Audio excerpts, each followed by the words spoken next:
Merhabalar. Bugünkü videomuzun konusu araç satışında takas ve çek dolandırıcılığı. Öncelikle siz aracınızı satmak istediğiniz ve sarı sitelere ilan verdiniz. Size herkesten önce ilk arayan grup genelde takas kabul ediyor musunuz diye sorular sorar.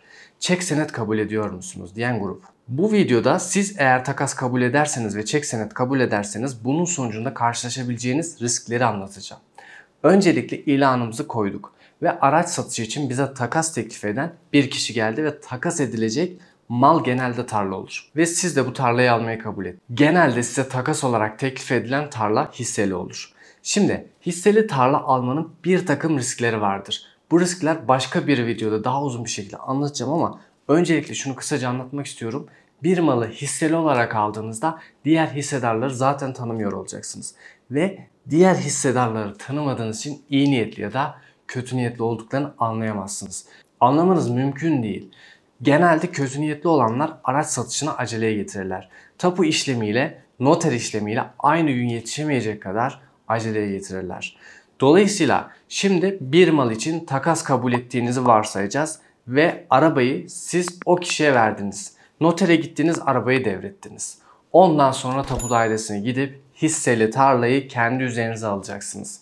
Siz noterde arabayı devrettikten sonra arkadaşlar geçmiş olsun. Karşınızdaki kişi yani arabayı devrettiğiniz kişi tarla devrini yarın yapalım, öbür gün yapalım deyip ortadan kaybolabilir ve siz kendinizi bir anda dolandırıcılık içerisine bulabilirsiniz. Diğer bir riski anlatacağım. Bu da çok önemli. Karşı taraf ile takas noktasında anlaştınız. Siz arabanızı vereceksiniz. O da hisseli bir tarlayı verecek. Dediniz ki ben önce tapu devri yapıp hisseli tarlayı üzerime alayım. Ondan sonra notere gideyim, kendi arabamı sizin üzerinize yaparım dediniz. Tarlanın devrini aldınız. Sonra doğru gittiniz aynı gün içerisinde notere. Arabanızı verdiniz. 500 bin liralık araba. Almış olduğunuz hisseli tarlada 500-600 bin lira olsun. Siz gittiniz raiç bedeli olarak bunu tapuda 60 bin lira olarak gösterdiniz ve aldınız. Ve mutlusunuz. Hatta kar ettiğinizi düşünüyorsunuz. Yani sizin arabanız 500 bin lira, örnek veriyorum. İlan sitesine giriyorsunuz. Bakıyorsunuz size verilen hisseli tarla 600-700 bin lira bantlarında. Ve dediniz ki ben kar ettim, güzel bir ticaret yaptım ve kazançlı çıktım. Hatta diyorsunuz ki vay ana 700 bin liralık tarlayı bana 500 bin liralık arabama karşı verdi diye seviniyorsunuz. Elimde yatırım aracı olmayan bir araba vardı. Ben bu arabayı elimden çıkartarak tam bir yatırım aracı olan bir tarla aldım. Ama atladığınız bir nokta vardı aslında. Nedir bu atladığınız nokta? Tabii ki ön alım hakkı. Şimdi ön alım hakkı nedir? Ön alım hakkı bu tarlanın hissedarları kötü niyetliyse yahut malı satan kişi kötü niyetliyse bu kötü niyetli hissedarlarla belki de işbirliği içerisindedir. Bu durumu siz bilemezsiniz. Satıcı size malı sattıktan sonra bu arkadaşlara gider ve bu arkadaşlar payları gıyabında ön alım davası açarlar. Ön alım davası açtıktan sonra 1-2 senelik bir yargılama olur. Tabii ki bu 1-2 senelik yargılama sürecinde sizin tapunuza satılamaz şerhini basarlar. Çünkü davalıksınız, satabilmek için önce bu şerhi kaldırmanız gerekir. Aldığınız malı gidip herhangi bir yerde dava açıldıktan sonra satma şansınız yok. Sonra siz zaten bu durumun stresi altında kalırsınız. Ne yapacağım diye 3-5 avukattan fikir almaya çalışırsınız. Ancak netice aynıdır. Yani yapacak hiçbir şey yoktur. Bu davanın sonucunu beklemek zorundasınız. Size açılan dava muhtemelen büyük ihtimalle kabul ile sonuçlanacaktır. Peki bu dava kabul ile sonuçlanması sizin için ne anlamı gelecektir? Burada davacı yani diğer paydaşlar bizim ön alım hakkımız vardı ve bize satmayıp başkasına malı sattı diye malı raiç bedeli almak isterler. Ve bu davada yargı tarafından kabul edilir. Yargılama sırasında mahkeme size şöyle bir soru sorar. Sen bu malı kaça almıştın? Tabi siz de diyorsunuz ki ben bu malı 500 bin liraya aldım ama 2 sene önce almıştım. Bu malın şu an ederi 1,5 milyon lira oldu. Orada kendinizi yırtarsınız. Mahkemede 1,5 milyon lira bunun değeri, hakim bey dersiniz. O sırada hakim tapuya yazması gereken kurumlara müzekkere yazmıştır. Tapudan da müzekkere dönüşü gelmiştir. Ve orada der ki bu malın değeri 50.000 TL. Çünkü siz tapuda bu malı 50.000 TL gösterip almışsınız. Demek ki siz bu malı alırken karşı tarafa 50.000 lira vermişsiniz. Ve bu mal sizin üzerinize geçmiş. Dolayısıyla davacı size 50.000 lira vermesi karşılığında bu malı üstüne alabilecektir der. Tabi dava sonuçlandıktan sonra sizin kafanıza bir kaynar su dökülür. Dersiniz ki ben 500 bin liraya 2 sene önce aldığım malın şu an 1,5 milyon lira etmesine karşın 50 bin liraya vermek zorunda kaldım. 50 bin lira da 2 sene yasal faiziyle birlikte 60 bin lira civarında bir para eder. Yargılama masraflarıyla beraber kaldı ki davayı kaybettiğiniz için avukat vekalet ücreti de yersiniz ve size kalır 30 bin lira. Elinizdeki 1,5 milyonluk tarlayı 30 bin liraya kaybetmenin acısını yaşarsınız. Elinizdeki tarla elinizden kuş olur uçar. İkinci bir risk ise aldığınız mal yine hisseli ise bu malın izaleyi şu, yani ortaklığın giderilmesi davasıyla satılabilme ihtimali var. Burada diğer mirasçıların öncelikle dava açması gerekir. Ama bunda çok potansiyel bir risk yok. Çünkü mal yaklaşık değerine satılır.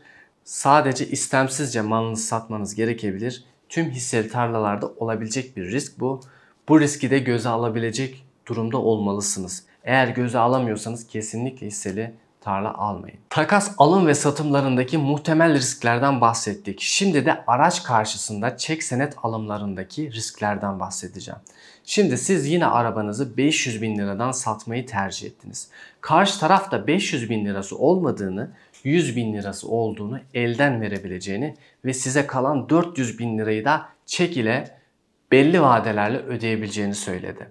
Ve siz de dediniz ki tamam, nasılsa alacağım para 500 bin lira. Ve size başka bir yerden aldığı çekleri verdi. Bilirsiniz çekler piyasada sürekli şirketlerden şirketlere elden ele dolaşır. Bu çeklerde tarihli çekler olur. Şimdi öncelikle daha önce size verilen çekin sahte olma ihtimalini değerlendiremezsiniz. Yani anlayamazsınız. Size verilen o çek sahte olabilir. İkinci risk ise size verilen çeklerin imzalarının sahte olması. Size eğer verilen çekin imzası, çeki veren kişinin imzası uyuşmuyorsa savcılığa suç duyurusunda bulunsanız bile süreç çok uzun sürer ve ispatlayamadığınız sürece paranızın gittiğiyle kalırsınız. Paranız elinizden kuş olur uçar. Siz de mahkeme köşelerinde bu çekin sahibi şuydu, bu çekin sahibi buydu şeklinde uğraş verir durursunuz ve hiçbir yol kat edemezsiniz. Paranızın gittiğiyle kalırsınız. Hadi diyelim sizi dolandıran vatandaşa ulaştınız ve mahkemede bu vatandaş da suçunu kabul etti diyelim. Hani olmaz da çok küçük bir ihtimal suçunu kabul etti. Bu arkadaşa devlet güzel bir para cezası verir ve devlet para cezasını da bu arkadaştan tahsil eder ve size yine para vermez. Siz paranızı yine alamazsınız. Dolayısıyla sizin için hiçbir şey değişmemiş olur. Ve paranızı yine kaybetmiş olursunuz ve paranız elinizden kuş olur uçar. Şimdi çek aldınız. Baktınız çekin üzerinde yazanlar tam. Bilgiler tam. Herhangi bir sıkıntı gözükmüyor. Bankaya gittiniz ve sordunuz. Çek sahte de değil. Herhangi bir sıkıntı yok. Çeki aldınız. Vadesi gelmeye 2-3 gün kala bankaya götürdünüz. Dedi ki bankacı, vadesi gelince siz bu çeki getirin, biz ilgilenelim dedi. Vadesini beklediniz ve vadesi geldi. Çeki bankaya gittiniz ve teslim ettiniz. Çeki tahsil etmek istiyorum dediniz ve arkasını imzaladınız, bilgilerinizi yazdınız ve ödeme bekliyorsunuz. Banka görevlisi size dedi ki bu çekin karşılığı yok. Bu çeki nereden aldıysanız isterseniz iletişime geçin, isterseniz ben karşılığı yok diye bu şekilde onaylayayım, kaşeleyeyim ve size bu çeki vereyim. Tabii siz de çeki size veren kişiye aradınız ve ulaşamadınız. Büyük ihtimalle de ulaşamazsınız. Çünkü orada aslında siz büyük ihtimalle dolandırıldınız. Ama iyi senaryoyu düşünelim. Siz çeki veren kişiyi aradınız. Bu çekin karşılığı olmadığını ve çeki düzenleyen kişilerin hesabınıza para yatırması gerektiğini söylediniz. Ve firma batık. Dolayısıyla herhangi bir tahsil olmadı. Çek de karşılıksız kaldı ve karşılıksız ibaresi vurulup size verildi. Bunun sonrasında yine gideceksiniz. Bu çek için suç duyurusuna bulunacaksınız ve karşı taraf yargılanıp karşılıksız çekten ceza alacak ve aldığı cezayı yine devlet ödeyecek. Dolayısıyla siz yine karşı taraf olarak cezayı alsa bile bu cezanın herhangi bir faydası olmayacak. Maddi kazancınız olmayacak ve paranız elinizden yine kuş olup uçacak. Üçüncü ihtimali anlatıyorum. Farkındayım, bayağı bir yordum sizi ama anlatmak zorundayım çünkü çok önemli. Üçüncü ihtimalden bahsedeyim. Tamam, çekin karşılığı çıktı. Siz arabanızı Ocak ayında 500 bin liraya sattınız ve karşılığında 100 bin lira elden nakit aldınız. Ve size satıcı geri kalanını 100 bin, 100 bin, 100 bin olacak şekilde 4 taksit ile ödeyeceğini söyledi. ve size yine çek verdi. Çeklerinizi 3 ayda bir gittiniz ve tahsil ettiniz. Şimdi 1 sene içerisinde 3 ay vade ile çek aldınız ve bu çekleri tahsil ettiğinizi düşündüğümüzde tüm alacağınızı ortalama 5. ya da 6. ayda tahsil etmiş oluyorsunuz. Yani TÜİK enflasyonunu hesaba katarak yapıyorum. %70'e yakın enflasyon var. ENAK enflasyonunda da %100 ama ben yine de TÜİK enflasyonunu değerlendirmek istiyorum. Paranızın %35'i enflasyondan erimiş oluyor. ENAK enflasyonuna göre ise paranızın %45'i %50'si erimiş oluyor. Siz olun, bir mal sattığınız zaman o malı yalnızca nakit parayla satmaya çalışın. Birçok teklifler size gelecektir. Bu şekilde çekili ödeyelim ya da bunun karşısına çek verelim, borçlanalım, takas yapalım, araç takas yapalım, ne bileyim böyle hisseli tarla takas edelim, kooperatif verelim gibi teklifler gelecek olursa bu tekliflere karşı dikkatli olun. Çünkü bu teklifler size gelirken zaten cazip teklifler olur. Malınız 500 bin lirayken size verilen teklif 600-700 bin lira bandındadır ve beni al beni, al beni yaparlar. Bu yüzden bir mal satıyorken nakit satın ve aldığınız nakit parayla istediğiniz yatırımlara yönlenin. En risklisi bu. Ya da herhangi bir ihtiyacınız varsa elinize aldığınız fiziki nakit parayla bu ihtiyaçlarınızı giderin. Aksi takdirde birçok dolandırıcılık şekli var. Aklıma geldikçe bunun videolarını yine çekerim ama sakın ha bu tuzaklara düşmeyin ve dolandırılmayın. Bu videoyu beğendiyseniz lütfen kafanızda beğenmeyin. Beğen tuşuna basarak videoyu beğenin. Ayrıca kanalıma da abone olmayı unutmayın. Lütfen dediklerimi unutmayın, dolandırılmayın. Her zaman nerede en güvenli yol varsa o yolu tercih etmeye özen gösterin. Çetrefilli işlere girmeyin. Çetrefilli işlerde muhakkak bir sıkıntı çıkabiliyor. Ondan dolayı dikkatli bir şekilde temkinli olmakta fayda var. Nasıl ki piyasada temkinli oluyorsak, yatırımlarınızda temkinle yapıyorsak, alım satım işlemlerinde mümkün olduğunca riskten uzak bir şekilde yapalım. Kendinize çok iyi bakın. Hoşça kalın. Bir sonraki videoda görüşmek üzere.